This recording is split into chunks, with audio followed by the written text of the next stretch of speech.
from the heart of Dubai, where tomorrow is being built today, to the world. Welcome to the CTO Show with Mehmet. Here, we redefine technology and reimagine possibilities. With Mehmet, delve into the riveting realms of AI, cybersecurity, and digital technology. Experience the thrilling highs and lows of startups. Immerse yourself in the spirit of entrepreneurship and witness the future of business innovation being written in real time.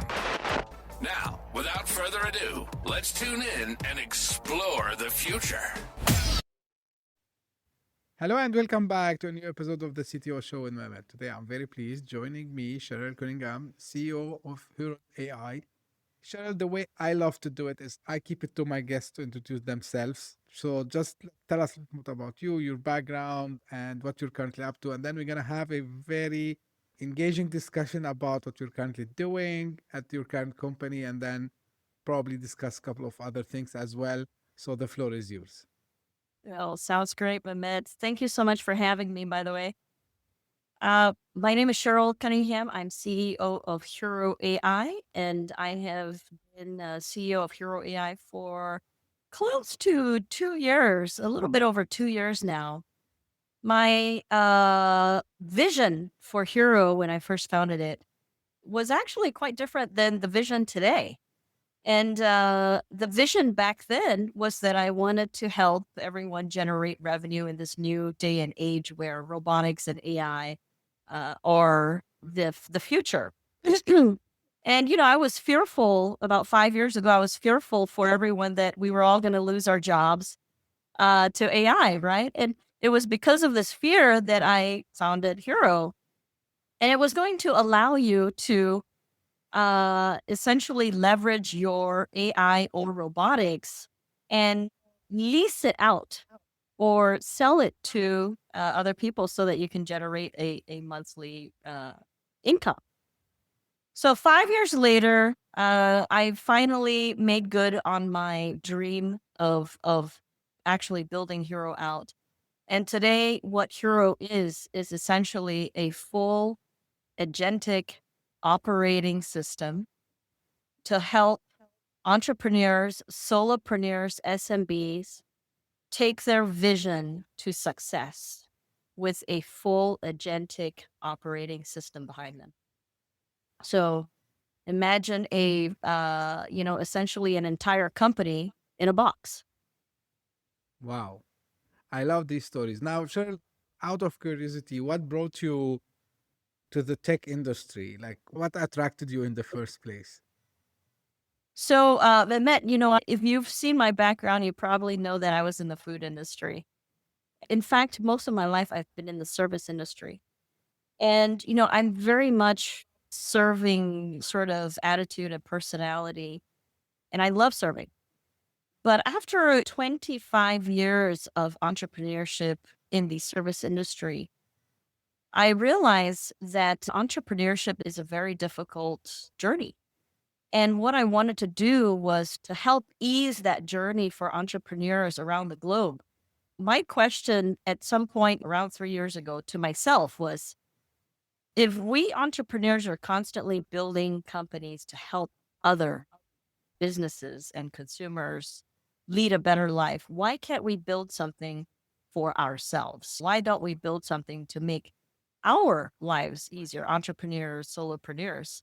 We have such a difficult time, but we're busy trying to solve everybody else's problem and not ourselves.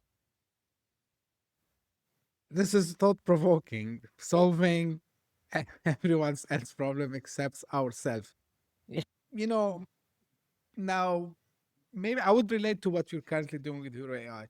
How much do you think, AI allowed entrepreneurs like yourself to make this dream coming to reality and becoming something like, I know, like, you use also this term, like, it's kind of democratizing AI for mass entrepreneurs and solopreneurs, as you said. So, like, tell me how is your vision about this, especially because you know what, Cheryl, entrepreneurs used to very hard before and it wasn't for everyone, right? And now with the AI changing things. So how are you helping anyone who have a dream of becoming a solopreneur, entrepreneur, whatever that is, to achieve this dream? Walk me through. If I come to you today, Cheryl, I tell you, look, I have this vision, but I never did it before. How you will be able to help me? Right.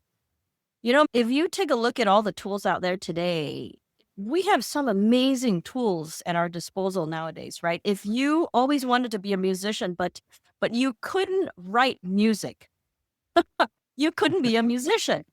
If you wanted to be, a party planner, and now you can use ChatGPT and be a party planner or a wedding planner, quite easily. So there are all these tools at our disposal now, but most of us don't know how to utilize it properly, and maximize and leverage, that technology, right? And if you take a look at the amount of technology, the number of choices that we have out there today, I mean, we have thousands. We have over 100,000 AI apps alone.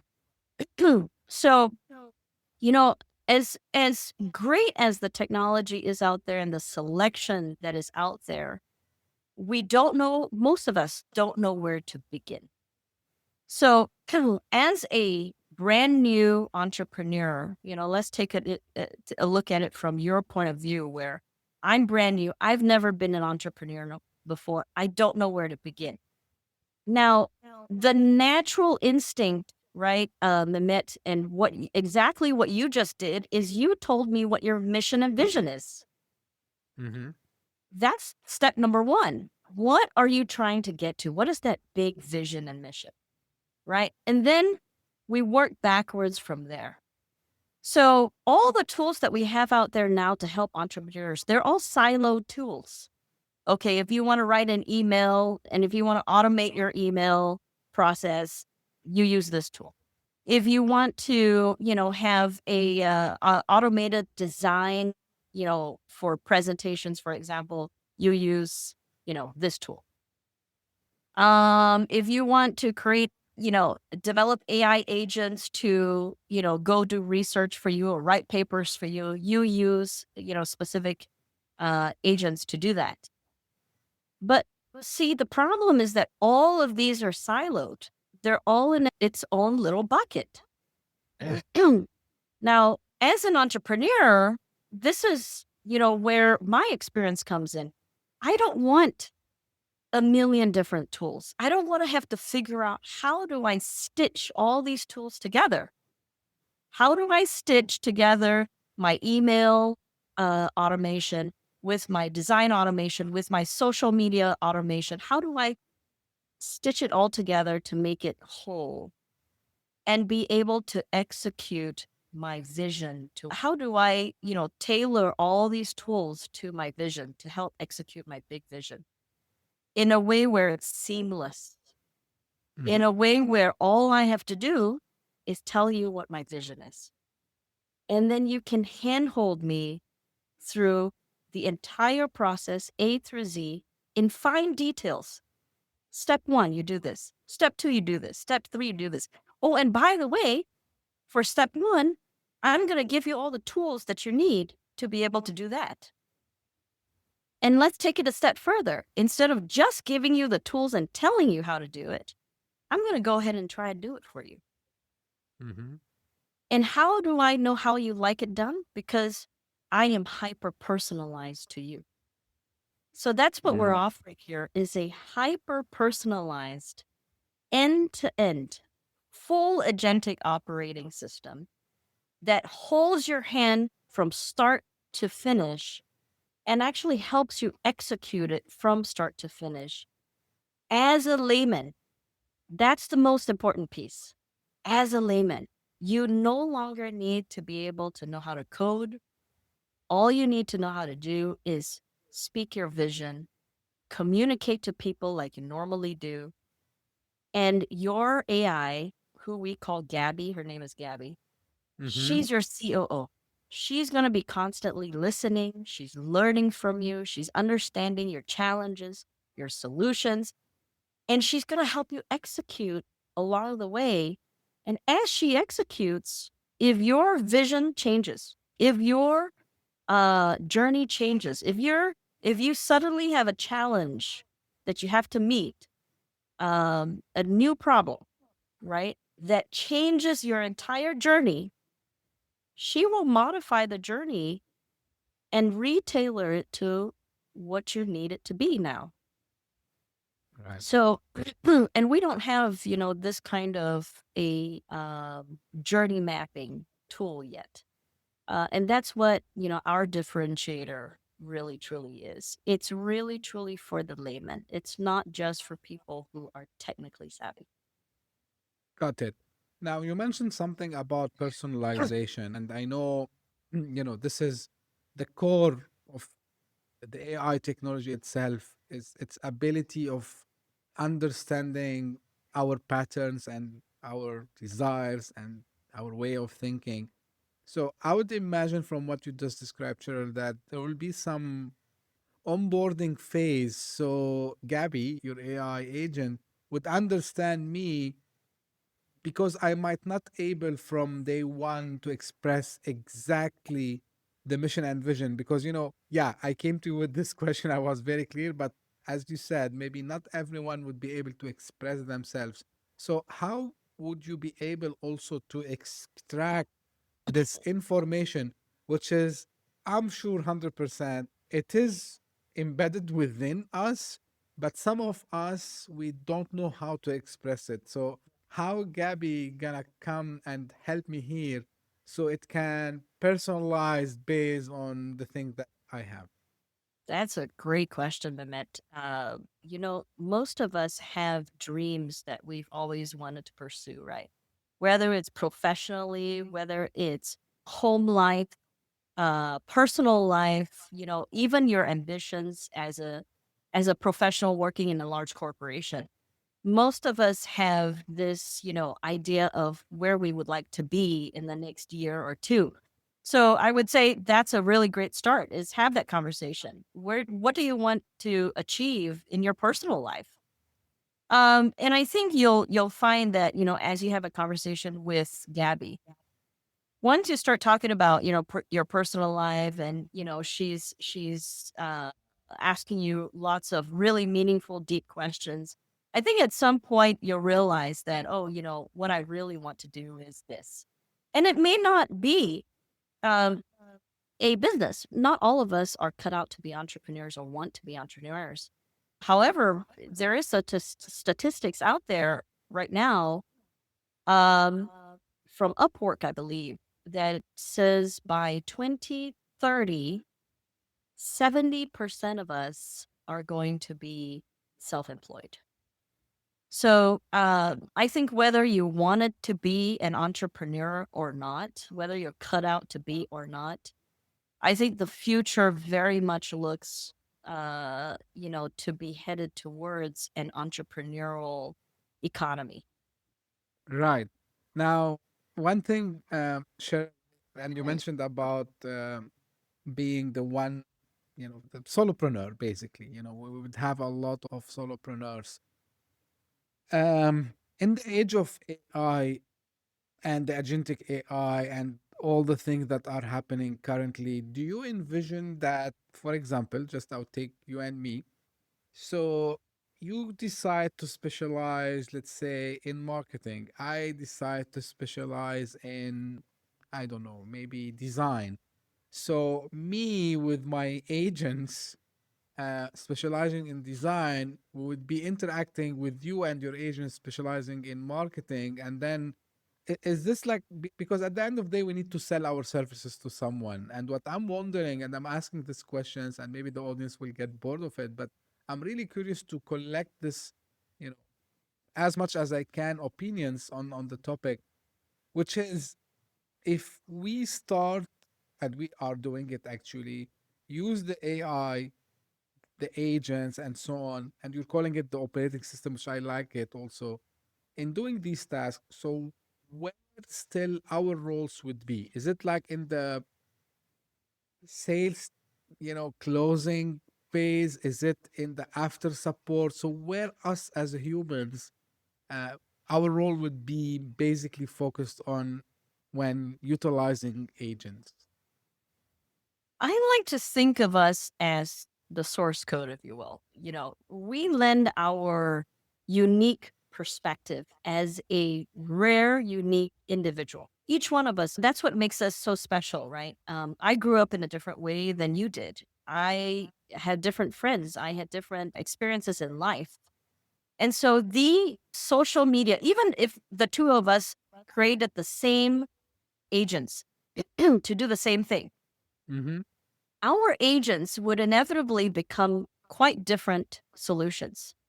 Even though it does the same thing, how we went about building it, because it's hyper personalizing, right? Remember, if it's hyper personalized to us, it's essentially, think of it like a replica of us or a duplicate of who we are, the essence of who we are, right? So, for example, I'll give you a deeper example. Sure. Let's say we both create a social media tool or Mhm. agent that's able to go out there and create social media for us. And let's just say, my life, my background is, and I'm totally making this up. Let's just say my background is that I am an orphan, right? I Mm. grew up as an orphan. It's not true, but I grew up as an orphan.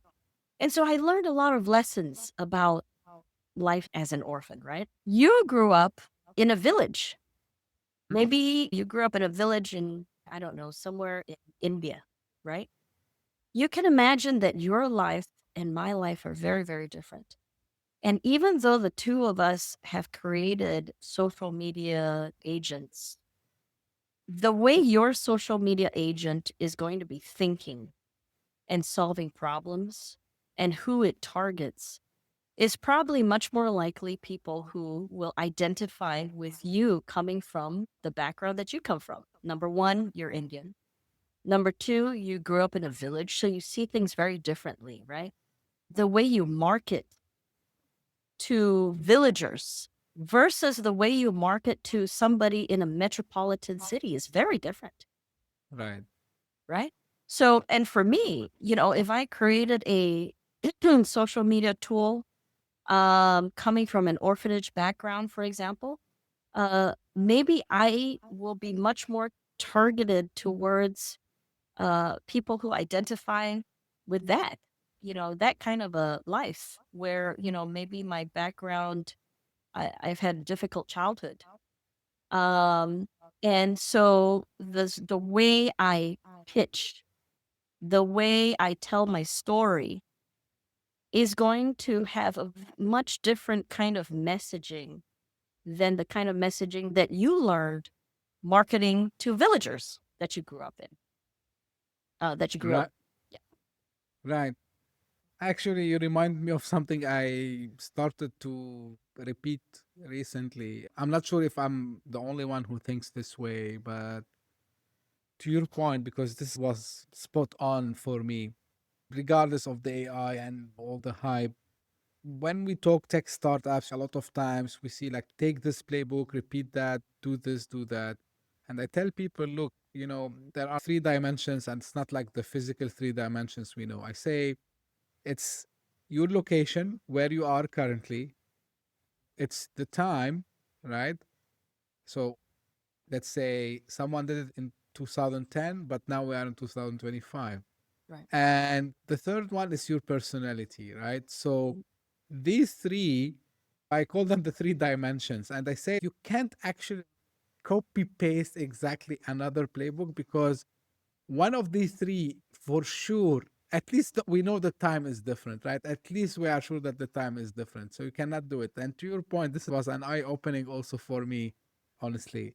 Now, I want to ask you about something which also related to what you're currently doing. You mentioned your previous background in the food industry and other industries as well. And I was like, as you said, you nailed the distribution before. So how distribution, like making sure like you are able to reach as much people as possible. What lessons you took from previous experiences to apply in a technology startups now that you have seen working? let's take, for example, lessons from my food industry. Mm-hmm. Do you remember a time when there was no Uber delivery? Yeah, of There was course. no food delivery before. And the only way that we could get, food from our favorite restaurant was to physically go there and get the food, and bring it home if we wanted to, right? We couldn't push a button and just send it out. Now, Uber changed everything. Now we're getting groceries delivered. Amazon changed everything too. We got our books delivered, and everything that we ever want is being delivered to us. So that's the distribution method.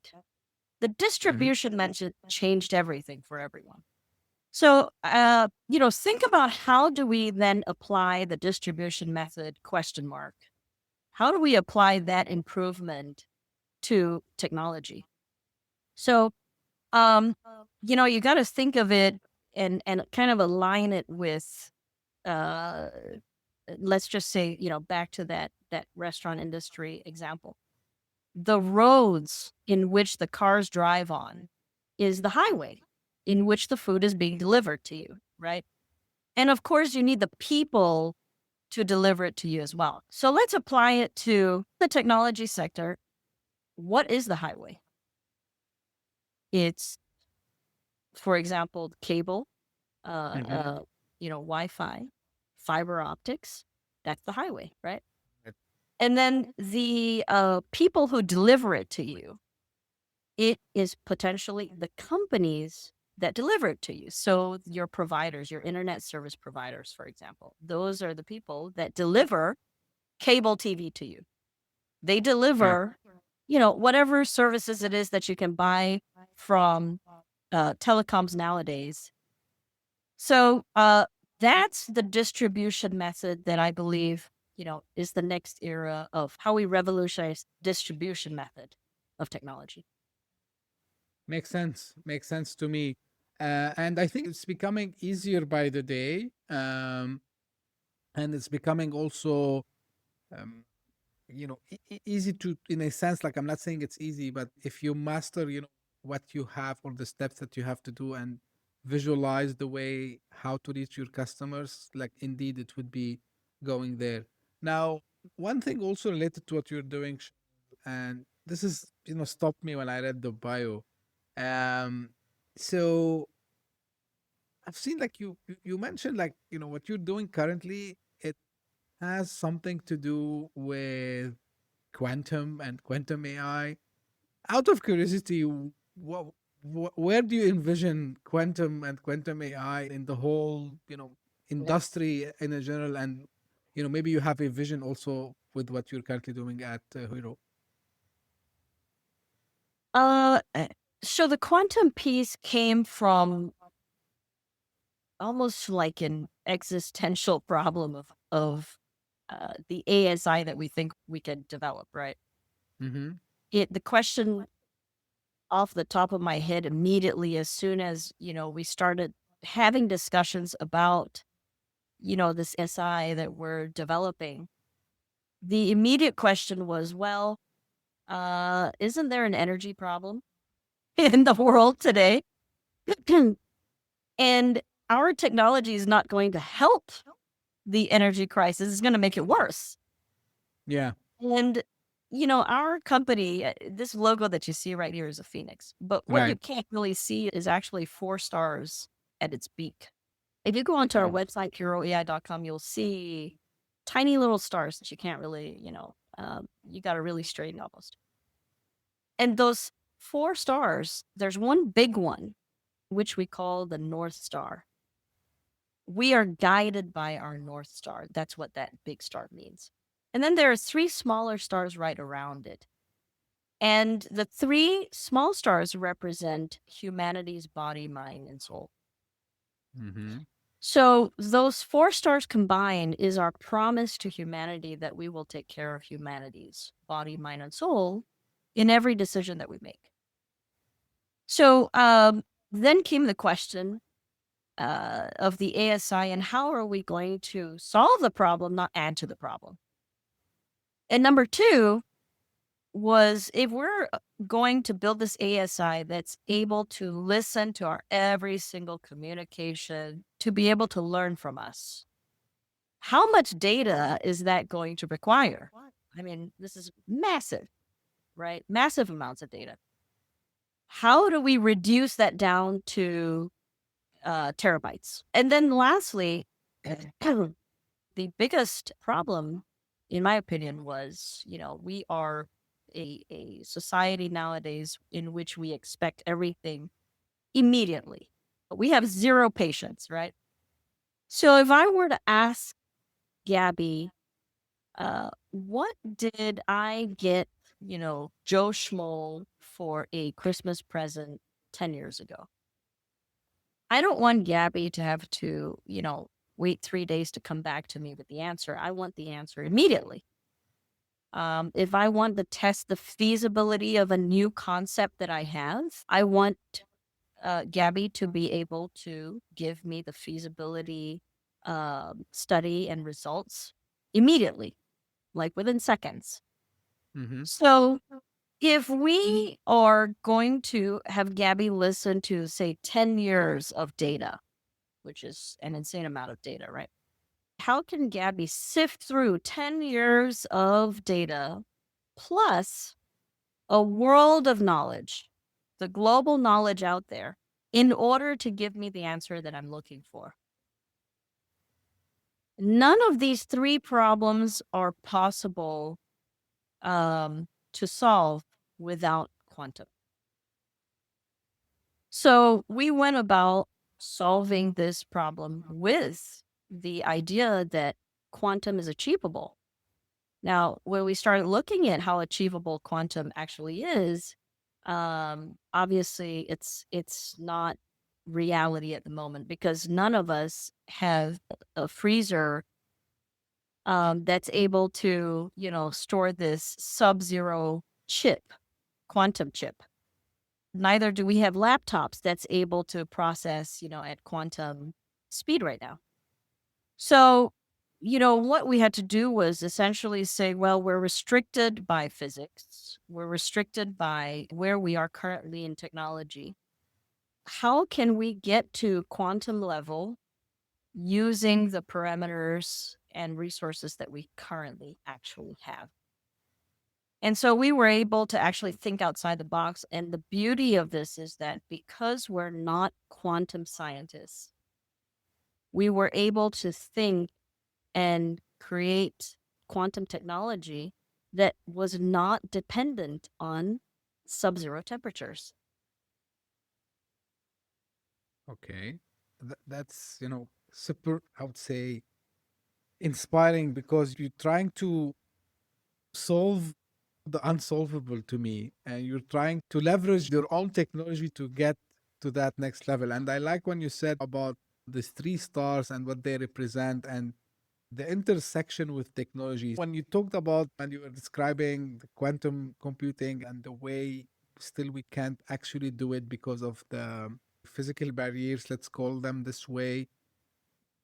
But I don't think we are very far, Cheryl, from getting to that point. Do you agree with me? The sub-zero temperature still has years to go. If you can imagine, you're talking about a chip sitting in some mega multi-billion-dollar lab right now. To be able to scale that into every single equipment hardware that we have that has a chip right now, from your cell phone to your laptop to your IoT device. I mean, even if we are able to get to a room temperature or ambient temperature quantum in the next 5 years, you still have to figure out how do we then scale that to every single hardware that already exists. Do we all throw out our existing devices and start all over again? The amount of waste that it would create would be massive, right? So there's a lot of steps in getting to that point where we're ready for that. Also, the security issue is a big problem as well, because if quantum is able to decipher and decode and decrypt in milliseconds or seconds, what kind of security do any of us have? at that point. Oh, So yeah. I don't think the world is ready for our technology. Our technology is patents pending right now, our technology. So we have not gotten to the point where we're building this chip. Our technology is actually designed for leveraging the telecom infrastructure, such as fiber optics, first. So we are actually going to be inserting our technology into that primarily first. But yeah, back to what I was saying, I don't think the world is ready for quantum. I don't think a lot of us are ready for AI right now, especially since, news just came out a few days ago of, uh, some rogue behaviors, right? That Yeah. AI is now demonstrating. So there's a lot of work to be done. I think there's a lot of catch up for us to do. The innovators have to think very carefully about our next steps and how we mitigate these challenges. It's something very, what you just described, Cheryl, it's proof. But I'm telling people, like, we still have a lot and a long way ahead, especially in the deep tech and what we can do, because people thought for a moment that, the famous saying of software is eating the world, but we still have a lot. And recently, I was lucky enough to speak to founders in the deep tech industry on the podcast and outside, and now with you also. And really, we have still some road to cross to reach other levels. Being ready or not, sometimes I think like you. I think it's not like we're not ready, but I think we're moving too fast. But I'm Too not fast. afraid of that. I think history showed us that we can do it. I would say it this way. We will not have catastrophe. We will not have, as some people show us, it's not an apocalypse or something like this. But yeah, we gonna do this by educating people, by just showing them the real value of such technology. This is at least my own belief on this. Now, moving to the part of growing the business and taking it to the next level, Cheryl, how do you envision, people would be talking about the company, let's say in 4 or 5 years from now? Oh man, it is our hope that we become a household name, right? Yeah. Uh, it is my hope that, we become the Gabby that's in everyone's home and office, that you simply speak. It's, imagine the Siri that you wish actually worked, you know, that's what we really hope is like a Siri that actually works.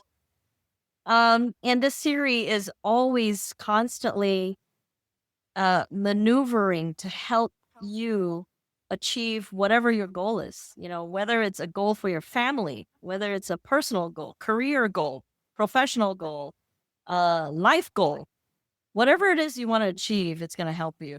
And it does that on a daily basis through your daily life. So that's my vision in every home and office. In every home and office. I like this. Now, I want to ask you something, Cheryl, and this is for fellow entrepreneurs. You've done it multiple times, you changed industries, and every time I was fascinated by how much you are knowledgeable and how you master talking about the technology. So, if someone is just listening to us, maybe still a young entrepreneur and they are about to take that leap, what you can tell them in order to just take that leap and start building? Hmm. I think it would be very much the magic word that you just stated there, Mehmet. Leap. Mm-hmm. There is no other way to say it. You know, it's standing at the cliff, right? It's standing at the cliff, staring into the abyss. You don't know what you're jumping off into, and you're not going to know. You're never going to know what's coming your way. It's just like having a child. It's the same thing. If you constantly think about having a kid and you don't actually do it, you'll never understand what it's like to be a parent. You'll never understand the challenges that may come to you. And by the way, every child is different, right? Absolutely. Sometimes you get lucky and you get a great kid. And then sometimes you get a really just, you want to pull your hair out and you don't know what to do. And then, you can get that middle of the way kid, right? So a business is very much your child, right? It's very much that case where you jump off the cliff, you don't know what you're going to get. And all you have to do is hope that, you get lucky and these, lucky, opportunities come to you. And when I say lucky, it's not like you don't have to put yourself out there and go make and create that luck. You have to create opportunities in order for you to get lucky, if that makes sense, right? You can't sit at home and suddenly hope that you win the lottery when you never bought a lottery ticket. So you have to make that leap. And now more than ever before, I think are almost headed in a era where you are forced to make that leap. As more and more of us lose our jobs due to AI, as more technologies come out that teach us how to leverage AI in order to achieve our vision, this, nexus of the perfect storm coming together, basically, where you lose your job, but all of a sudden you have all these tools that will help you achieve this grand vision you've always wanted for yourself. Now, it creates this perfect storm where you say, okay, maybe this is the time. And maybe I have to because I just lost my job and I've been trying for the last year or two to get hired. And there's so many, people who are competing for jobs right now that I can't even get, interviews. So if you're in that position where your, bank account is draining Mm-hmm. and you have to survive, what are you going to do? You're forced to become an entrepreneur or solopreneur. So more than ever, I think it's no longer, freedom to choose whether you want to take that leap. I think more than ever, you're going to have to take that leap. Yeah, if you allow me, Cheryl, I would add one thing is I know like it's also an old saying and people repeat, but now it for me it has more meaning than before. You know, when they used to tell us like we need to reinvent ourselves, we need Mm, to yeah. learn, unlearn, and relearn again. And I think now it's the time because in, I'm not by any mean kind of a fortune teller. I tell people, but I have a good sense of spotting things. I feel, because I'm lucky enough to see a lot of I would call these breakthroughs that happened in the past, let's say at least 30 years, since I start to understand what's around me. So from the internet to smartphones, and then later on, all the you know digital transformation and all this, and now we have this AI. And this time I feel like it's kind of a, I don't like to call it this way, but looks like it's like the last chance for everyone to believe that this is the future and I have to somehow understand, because otherwise it's like the old days when people who couldn't read and write, they would feel It's, very horrible, right? And yeah. I was listening the stories of my, not very far in my ancestors, like just like maybe grandfather and grandmother, that who suffered because they couldn't read and write and they felt like we're lost. I don't want people to get lost. To your point, like this is the time for people to go all in and learn before it's too late. And what I have seen, you're a great example of people who relearn and keep continuously Yeah. educate themselves. And for the people who miss this part and they say, yeah, okay, fine, I will think about it later, these are the same people who complain when there are mass layoffs, when there are like these big events. So it's really inspiring. So as we come close to the end, final things, maybe something you wanted to share I didn't ask you about, and of course, like how people can know more and get in touch. You know, I think I want to leave off with saying for those of you who really are not technologically savvy, don't worry. because AI is catching up to you. It's an operating system that we're building, for example, and we're just one company. We are building it in a way where you laymen who have no technology, understanding at all, is going to be able to use it. So don't worry that you have to learn how to use AI, because we are bringing it right to your doorstep, and we're going to tailor it exactly as you would. Your user experience will be seamless than what you do nowadays. It will feel natural to you. You won't even be able to tell the difference in the future, except it seems like magic. That would pretty much be the only, words out of your mouth is, hey, I told it to do something and all of a sudden it did everything for me.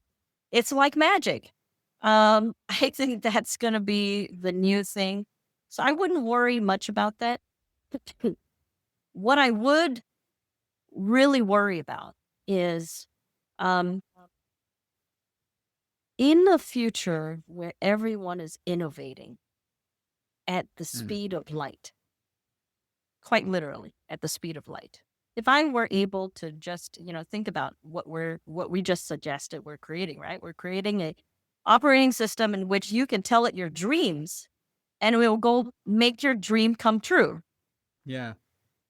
So if we're all innovating at the speed of light, and you are one of those people that's hesitant on innovating, that's hesitant on improving, that is not a very creative person, that doesn't think in that sort of realm, right, of things, that entrepreneurial sort of thinking.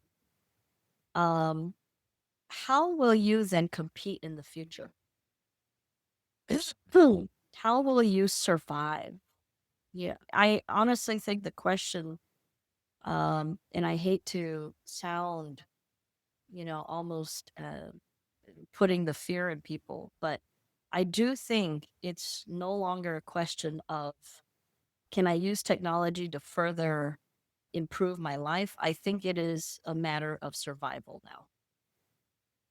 And I think, those who are not seriously thinking about this, you really need to, put some serious thought into the fact that your survival and your family's survival is entirely dependent on how innovative you will become in the near future.